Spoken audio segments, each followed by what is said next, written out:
Welcome to the deep dive. Today, we're doing something a little different. We've got this stack of highly structured, really technical reports.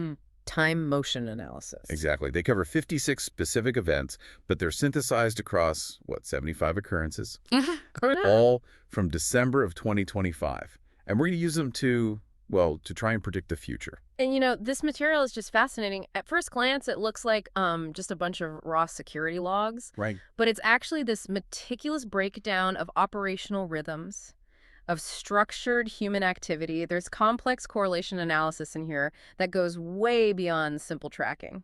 So our mission today is pretty straightforward. We're going to cut through all the jargon, the linear regression stuff, all the subject codes. And we're going to pull out the key behavioral patterns, the operational hotspots. By the end of this, you'll have really a complete map of this highly predictable activity. And we don't even have to dig that deep to find the big headlines. The moment you look at the KPIs, the key performance indicators, two data points just immediately jump out. They define the entire structure. Okay, so let's start there. What are the two biggest takeaways from all this data? Well, the first is our primary subject. You could almost call them the protagonist of this whole data set, code 0183. 0183. Yeah. This one identifier accounts for a mass 34% of all the logged activity. And critically, code 01int shows the most mobility. They're the one moving around the most. Okay, so if this was a movie, code 0118 is our main character driving the plot. Precisely. And what about the stage? Where is all this action happening? That would be the main physical hotspot, Vetch Gate 1. The vehicle gate. The vehicle gate. Think of the facility like a fortress. This is the main drawbridge. It is the absolute epicenter. Over 50% of all detections happen right there. 50%. In one of the reports, Vetch Gate 1 appeared in 91% of all the entries. It's where everything and everyone seems to converge. So a third of the action belongs to one person, or one code at least, and half of all of it is drawn to a single entrance. Okay, let's unpack that. The reports helpfully split the subjects into stationary and mobile profiles. They do, and the stationary ones are really instructive. Their purpose seems so fixed, so hyper-focused. Like who? We see subjects like code 33, and then there's a more technical one, SDPI at Tenant Tracker. Which sounds like a system, not a person. It probably is, a security data point focused on tenancy flow. But the point is, these profiles are 100% correlated with VetchGate 1. They don't move. They are either fixed observers or their entire job is tied to cars, drivers, assets passing through that one gate. And then you have the more restless profiles, the ones doing the active testing, code 088, obviously, but also someone called dotted labor. Right. And code 018's movement is, it's a textbook example of what the reports call perimeter scanning. So they're testing the boundaries. Exactly. They have a strong presence at the entry gate and Vetch Gate 1, of course, the main doors. But they're also detected way out at the sidewall and the back compound. They're probing the edges, looking for weaknesses. And dotted labor. You said they're an operational floater? That's the perfect term for it. Dotted labor has an almost perfect 33% probability split across three places: entry gate, Vetch Gate 1, and the sidewall compound. So if you need someone to just have a general presence across key checkpoints, that's who you'd track. But the really critical thing here seems to be the link between the two main gates, right? There's a 78% correlation between logs at Vetch Gate 1 and the entry gate next to it? 78%. That figure is the behavioral roadmap. What does it tell you? It tells you that activity at the vehicle gate almost always triggers a log at the pedestrian gate. These aren't isolated events. It suggests a sequence, a multi-step process, a tracked path that security is specifically trained to log every single time. Okay, so Vetch Gate 1 is the hub because of the volume. But where's the vulnerability? Where do the mobile subjects like code 088 actually, find their leverage? That's where the sidewall compound comes in. While Vetch Gate 1 gets all the traffic, the sidewall is called out in the comments in the analysis as the known weak point. How so? It's frequently mentioned right alongside notes about camera performance or blind spots. It's a clear focus for visual surveillance, because the security team knows this is where mobile subjects go to conduct, what they call scene generation. Scene generation. That sounds pretty intense. What does that actually mean? It means operational staging.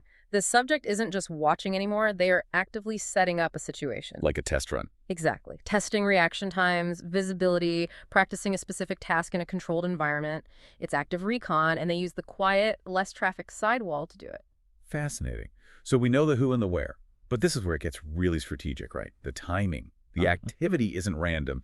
It follows this incredibly rigid three-shift pattern. The temporal analysis is so tight, it suggests a highly disciplined operation. You've got 3 key windows, starting with the morning convergence, When's that? from 5 to 7 a.m.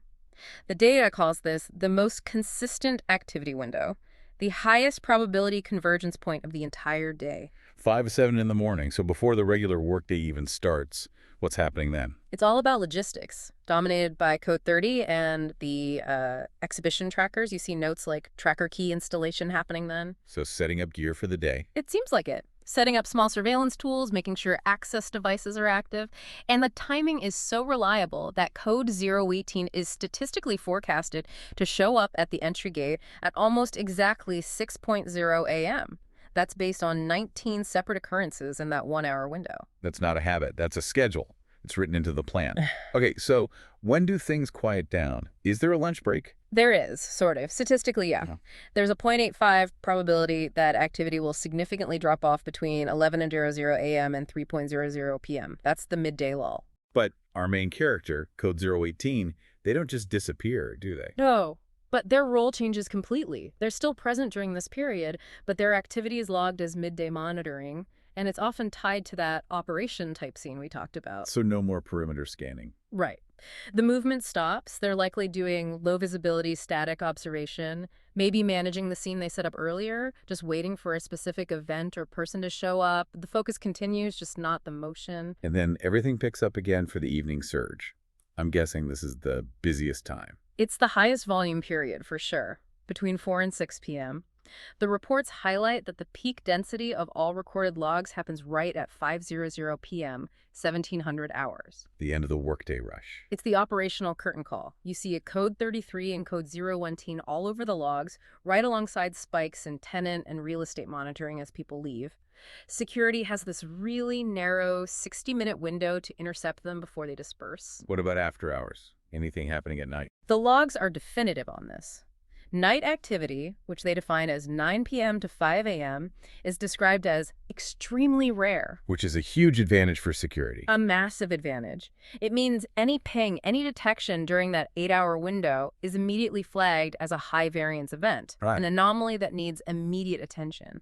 The rhythm of the day almost totally dictates their schedule. You know, the raw data gives us this great macro structure, but the reports also have these qualitative insights, the comments section. And that's where this all starts to feel, well, a lot more human. The detail is incredible. I mean, we have to talk about the behavioral anomalies log for Code 08. Okay. The security team's description is it's startlingly specific. They wrote down tantric mudras and hand mudras in thin air. Wait, hold on. In a professional security log, someone wrote tantric mudras. How does an observation about hand gestures even become a quantifiable risk? And that's the crucial point, right? It doesn't really matter what the subject thinks they're doing. What matters is that a trained observer saw a non-standard, structured, repeatable physical action. So it's a signal. It suggests either a mnemonic device, a routine they have to follow to remember something, or, yeah, much more likely, it's a covert signaling method, observable from a distance. And suddenly, you're not just tracking movement, you're trying to decipher a hidden language. And that same level of detail, that specificity, it applies to how they use their phones, too. Absolutely. There's this recurring pattern they log, keeping mobile lateral in one hand while walking. Okay. But the key detail is the positioning. The flag is raised specifically when the device is held below the handbag. That feels almost obsessive. What's the big deal about holding a phone that way? In security analysis, that specific pattern is highly correlated with one of two things: unauthorized recording or preparing a dead drop. A dead drop. Yeah, meaning they aren't sending data over a network. They're storing recorded audio or video locally, and they might be planning to physically leave the device, or just a memory card, in a prearranged spot for someone else to pick up. That one little behavior changes the entire search strategy for security. And there's more on manual signaling. Code red behavior. Yes. Code red behavior gets flagged when it shows up with other specific actions like gestures and counting while walking. So you've got one person making hand signals and another counting steps. Exactly. It's a strong indicator that manual, non-electronic signaling is a core part of how they operate. It's how they coordinate without leaving a digital trail. The reports also make it clear these subjects know they're being watched. Oh, absolutely. That's a really powerful insight. There are multiple entries that say things like a subject is sitting in the line of sight of camera, or that they show they are able to correlation of environment They elements. know the layout of the surveillance They system. know the geography of it. This isn't just passive tracking. The subjects are actively demonstrating their awareness. Sometimes it seems like they're even using the security system as a known stage for their activities. Okay, so we've looked at the history. We understand the behavior. Let's get to the big question. What does it all mean going forward? How do you turn this data into a forecast? The why it matters really comes down to the correlation strengths. This tells security exactly where to put their resources. Okay. So we can pull out 4 major high-confidence connections. First, time specifically 5:00 p.m. and VetchGate 1 have a high correlation. No surprise there. That's the peak exit monitoring point. What about the more subtle behavioral stuff? The link between housekeeping staff activity and mobile usage is rated as moderate, but it's really significant because it points to a clear vector for potential data theft by people who might normally fly under the radar. Right. And crucially, code 0 or EAT and scene generation are highly correlated. That means if you detect code 08 EAT, you should immediately expect some kind of operational test or staging is about to happen. And the weak point. The sidewall compound. That location and camera visibility are also highly correlated. It just confirms that security is right to focus surveillance efforts on that known perimeter weak spot. The analysis isn't guessing, it's confirming strategy. So with all this robust analysis, they must have come up with a predictive model for the new year. They did. And they didn't just look at trends. They used a linear regression analysis on the daily activity volume. So mathematical model. Exactly. And it proved that this group is ramping up, not just maintaining. There's a slight but undeniable increasing trend toward the end of December. And it was driven by a 15% jump in both housekeeping and suspicious activity reports in that final week. So what's the actual prediction for the first week of January 2026? The projection is for a gradual but measurable increase. The model shows activity rising from about 6.8 occurrences on January 1st to about 7.9 occurrences by January 7th. That trajectory, that's the actionable intelligence. Which means what, specifically? It means that based on all the historical data and that forecasted ramp up, Wednesday, January 7th is projected to be the single highest risk day. Wow. And security resources should be concentrated specifically at VetchGate 1, the main hub, between 4:00 and 5:00 p.m. To directly target that forecasted surge right as it coincides with their peak exit window, the data gives you a literal time and a place. That is just a masterclass in turning raw logs into preemptive strategy. We've seen the almost rigid predictability of a mobile subject like Code 018, the mandatory timing of that 5:00 to 7:00 a.m. window, and the startling specificity of these behavioral tells, from mudras to how they hold their phones. And that structure, that's the central theme here.